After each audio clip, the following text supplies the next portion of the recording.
Eh, ¿Qué son las arcillas? Bueno, Jorge nos comentó súper en detalle y bien específico, temas muy interesantes y se repiten en lo que yo les quería comentar. Básicamente las arcillas son rocas de tamaño muy fino que están constituidas por diferentes minerales. Y aquí algo relevante. En general, estos minerales tienen partículas muy pequeñas, muy pequeñas. En general, la palabra arcilla se emplea como referencia a minerales que son de grano fino, terrosos y que se hacen plásticos mezclados con algo de agua. Con algo de agua. En general, las arcillas se reconocen por técnicas de FRX y predominantemente están constituidas por silicatos de aluminio hidratados. Algo nos mencionaba Jorge ahí en su interesante presentación. Esas son las arcillas. La verdad es que las arcillas, cuando uno le nombra la arcilla, sobre todo a los operadores de concentradoras, siempre piensa en problemas. Y ahí lo vamos a contar por qué, aparte de lo que Jorge nos indicaba. Mira, en algunos de estos minerales arcillosos, el aluminio, que es como el constituyente principal de esta arcilla, está sustituido parcialmente por magnesio o hierro. Y hay componentes alcalinos y alcalinos terros que pueden estar presentes como constituyentes. Aunque las arcillas también pueden estar constituidas por un solo mineral. Sorry, estoy sacando algo que no me deja ver bien la pantalla, pero ahí se arregló. Como les comentaba, hay algunas arcillas que están constituidas por únicos minerales, pero por lo general son mezclas. Y estos aluminios se pueden mezclar con muchos otros elementos, y en general los minerales arcillosos pueden estar mezclados también con feldespatos, cuarzos y micas. Como habíamos indicado y también quedó claro, son materiales finos y que tienen una morfología laminar y que tienen tamaños muy pequeños, inferiores a 2 micras.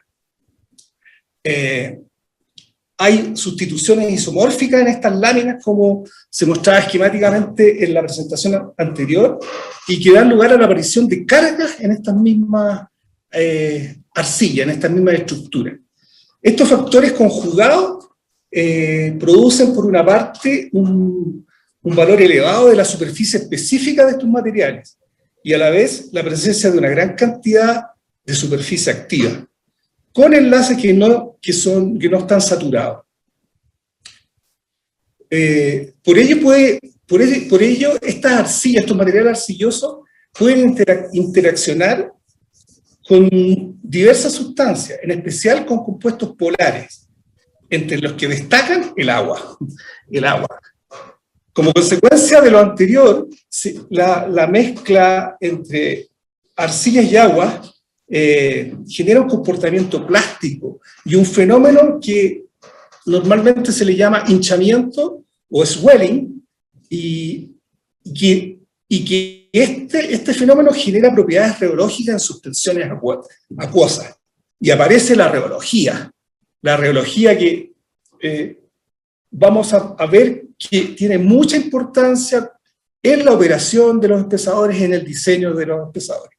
Y también indicar que las arcillas tienen cargas eléctricas y por lo tanto sus relaciones con otros minerales, con otras soluciones que están presentes en suspensiones, sobre todo en los procesos industriales, generan propiedades de intercambio iónico, que también es un temazo cuando hablamos de la arcilla y cómo podemos manejarla.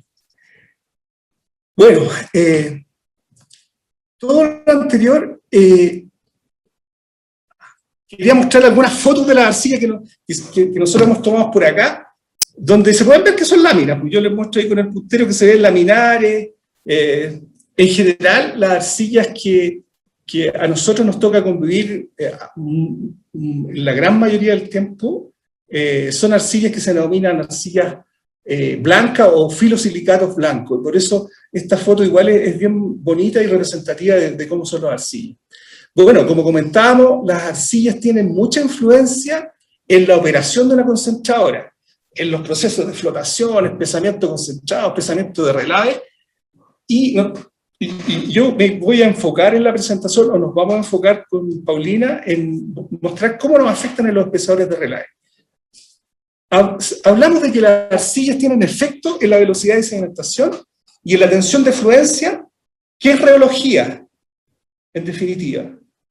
Y la reología juega un papel importantísimo en la operación de los espesadores de relave.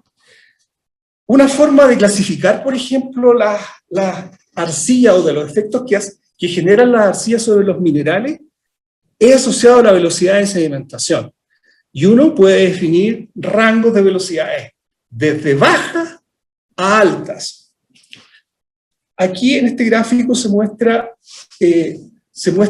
resultados de distintas muestras que vienen de sondajes mina y que fueron testeadas en laboratorio, donde se midió la velocidad de sedimentación sin floculante y con floculante, y se pudo hacer una caracterización o una clasificación de las distintas velocidades.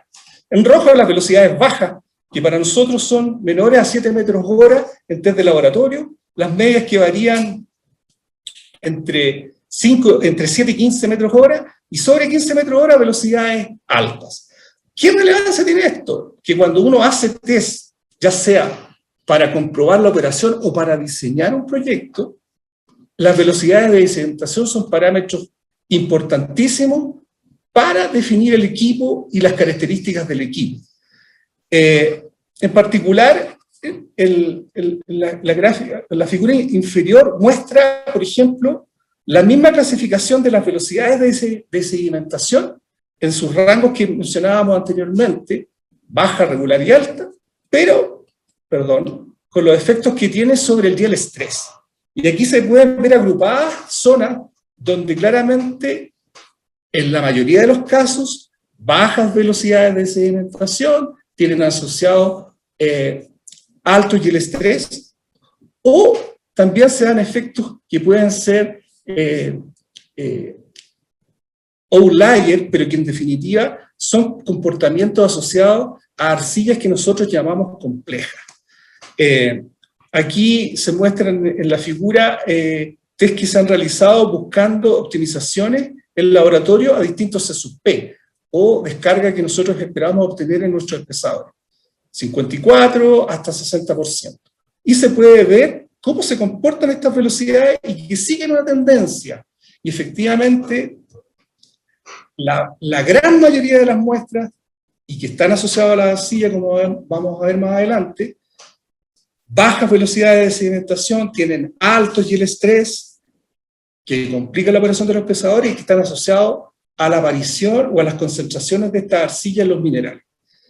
En la figura que ven acá se puede ver en particular el contenido de una arcilla en particular en el mineral que fue testeado, donde las velocidades de sedimentación son muy bajas, estamos hablando menos de 0,15 metros hora, y que muestran que esto se da porque el contenido en particular de feingita, que es una arcilla complicada para la reología, crece, tiene una alta proporción en la mezcla. Entonces, estos son minerales que nosotros, o arcillas que nosotros identificamos en los minerales y que nos van a complicar la operación.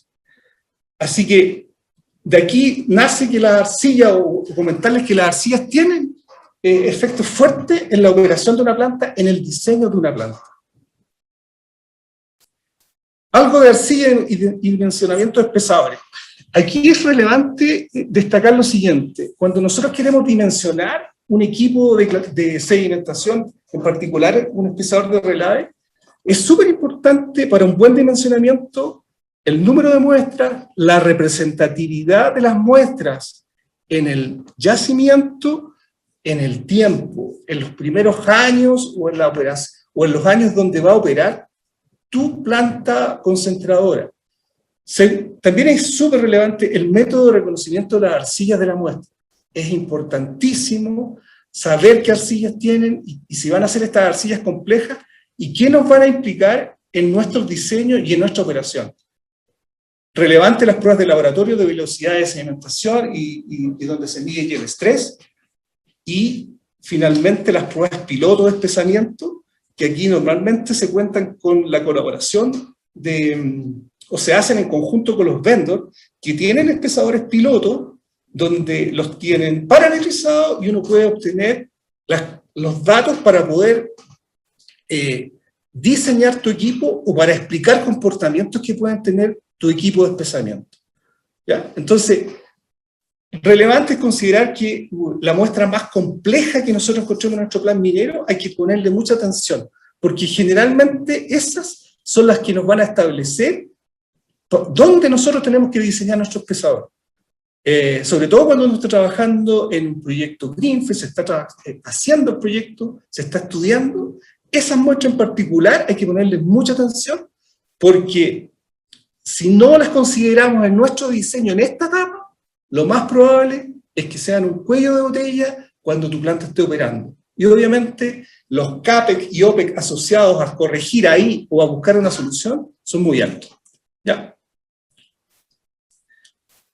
¿Por qué son tan relevantes las pruebas piloto de espesamiento? Porque aquí hay un gráfico que muestra, por ejemplo, que cómo se comporta el porcentaje de sólido de la descarga del espesador o del espesador que yo estoy buscando, que en particular nosotros queríamos, por el balance de agua, que llegáramos a 57% de sólido, y cómo este porcentaje sólido es afectado por los contenidos de arcilla.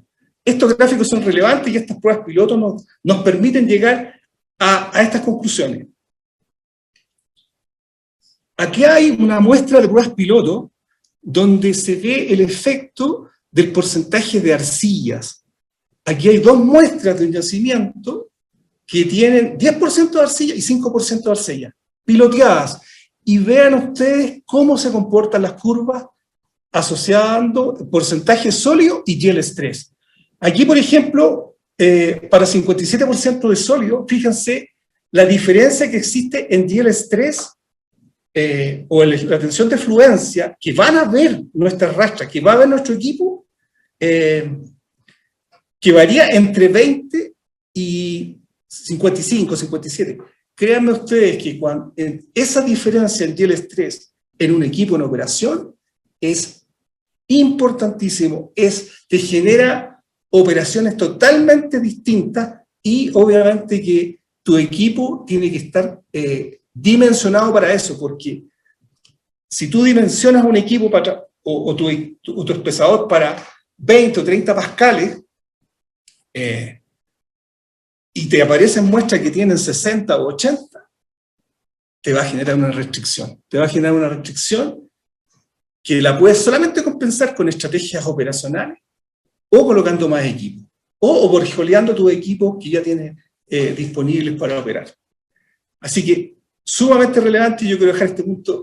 Las arcillas hay que caracterizarlas bien para dimensionar los equipos o para corregir la operación cuando no teníamos toda la información.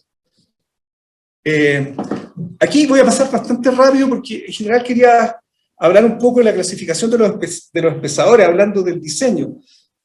Rápidamente, los espesadores podemos clasificarlos por su estructura y por su operación.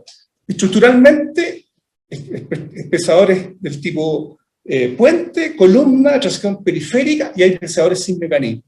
Y por operación, en general los espesadores pueden ser convencionales, high rate, high density y de pasta.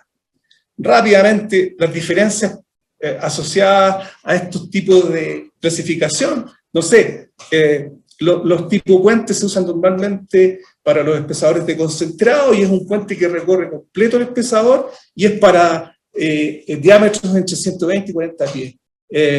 Los espesadores de columna, aquí el mecanismo todo está soportado sobre una columna central. Son espesadores que pueden llegar a medir entre 120 y 140 pies y generalmente se usan para espesadores de concentrado y antiguamente también se usaban para espesadores convencionales, sobre todo los primeros espesadores que salieron al mercado y que se instalaron en las plantas concentradoras. También están los espesadores con tracción periférica, donde en definitiva la rastra la mueve motores que van en la periferia del espesador, con un riel o con una cremallera. Estos espesadores, por su condición, no tienen un sistema de levante como hoy día, como traen todos los espesadores más modernos hoy día. Y también están los espesadores sin mecanismo, y el que yo conozco y el que yo encontré y que en alguna oportunidad vi operar era el EINCO ICAT, que es un espesador muy específico, con diámetros hasta 40 pies, no pueden ser mayores por su geometría, con un ángulo de cono muy pronunciado, y que generalmente se utilizan para tratar lodos o relaves o overflow de ciclones que se alimentan al espesador por un tema de proceso. En el caso de los tipos de espesadores por operación, están los convencionales, los high rate, los high density y los pasta. Los convencionales, que ya hoy día vienen en franca retirada, no tenían dilución, usaban harto floculante, pero eran ineficientes y no, obviamente que para materiales que tienen arcilla, eran casi impracticables. Los espesadores high rate incorporaron una innovación tremenda, que fue buscar el óptimo de la dilución de la pulpa y de la adición de floculante, y eso permitió que para un mismo diámetro un espesador aumentara en 2 veces o 2,5 veces su capacidad. Contarles, por ejemplo, que nosotros tenemos una experiencia, yo tengo una experiencia, me tocó trabajar convirtiendo un espesador convencional de 300 pies a un espesador del tipo high rate. El espesador convencional procesaba 15.000 toneladas por día. El high rate llegó a procesar 45.000 toneladas por día. Esa es la diferencia. Uso óptimo del floculante y de la dilución de la pulpa. Los high density son muy parecidos a los espesadores high rate, pero tienen la particularidad que se modifica un poco el ángulo de cono y permiten descargar a un porcentaje de sólido más alto. Usan un factor de diseño, que es el factor K, que algo les quería comentar, que es más alto que los high density.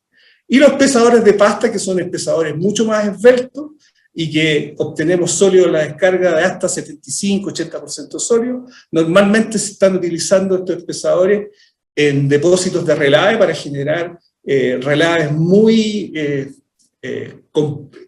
compactados y que permitan desarrollar tranques que no tienen laguna, agua. Aquí hay una comparación en lo que le estaba comentando, pero es básicamente lo mismo. Algo de los diseños de las rastras. Las rastras son súper importantes porque nos permiten mover los sólidos dentro del espesador, nos permiten mantener la fluidez. ¿Cuál es la recomendación que yo puedo darle asociado a cuando tú tienes arcilla? Usa rastras tubulares, de perfiles tubulares respecto de los perfiles estándar o estructurales. ¿Por qué? Porque las arcillas sedimentan sobre los perfiles y pasa lo que se muestra en esta foto. Créanme que en una rastra que puede medir 45 metros o en un espesador que puede medir 100 metros, lo que se va depositando en las rastras son muchas toneladas que tiene que mover el sistema motriz. Y es un punto de falla. O sea, si hay arcilla, rastras tubulares. Esa es como la receta que operacionalmente podría comentarles y que me ha tocado personalmente vivir. Los tipos de feedwall, hoy día usar feedwall de alta eficiencia. ¿Por qué?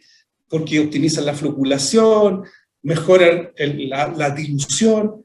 Aquí los distintos proveedores tienen distintas estrategias y normas para diseñar los feedwall. Pero si yo les pudiese contar mi experiencia operacional, los feedwall más grandes que puedan tener, de tal forma de que se dé la mejor dilución, ya sea natural o forzada en el espesador, para que permita una mezcla lo más homogénea con el floculante. Eso mejora la operación de tu equipo espesador. Aquí hay una foto de comparación de dos tipos de feedwall, pero en general también es relevante, por ejemplo, que tu feedwall tenga veletas o paletas que permitan hacer una mezcla eficiente de tu relave con el agua que está entrando para generar la autodilución óptima y con el floculante.